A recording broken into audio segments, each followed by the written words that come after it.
Bienvenue Tansa.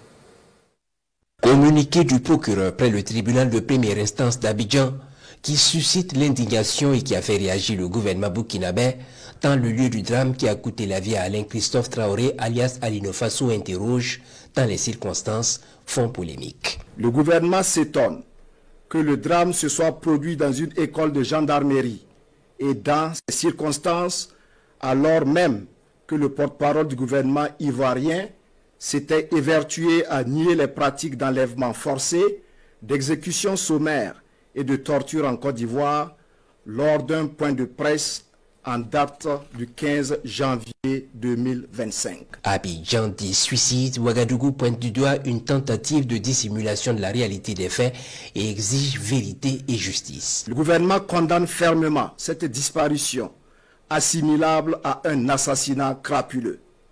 Il s'indigne de cette tentative manifeste de tronquer les faits. En effet, alors que le décès aurait été constaté le jeudi 24 juillet, il a fallu 72 heures pour que l'information soit portée dans l'espace public sur la foi d'un communiqué du procureur de la République près le tribunal de première instance d'Abidjan, dont l'authenticité était difficile à établir. Le gouvernement burkinabé, qui a déjà entendu la charge d'affaires de l'ambassade de la République de Côte d'Ivoire au Burkina Faso, tient à rassurer l'opinion publique que la mort de Alino Fasso ne restera impunie. Le gouvernement reste engagé au suivi de ce dossier jusqu'à la manifestation totale de la vérité. Il salue la mémoire d'un homme de bonne volonté qui a vécu utile pour son prochain et qui a trouvé dans l'altruisme toute sa raison de vivre et de mourir afin de bâtir un monde plus fraternel. Le rapatriement sans délai du corps du compatriote Alino Fasso, c'est ce qu'exige par ailleurs le gouvernement burkinabé des autorités ivoiriennes pour des obsèques dignes et honorables. La mort de Alino Fasso ne restera pas impunie.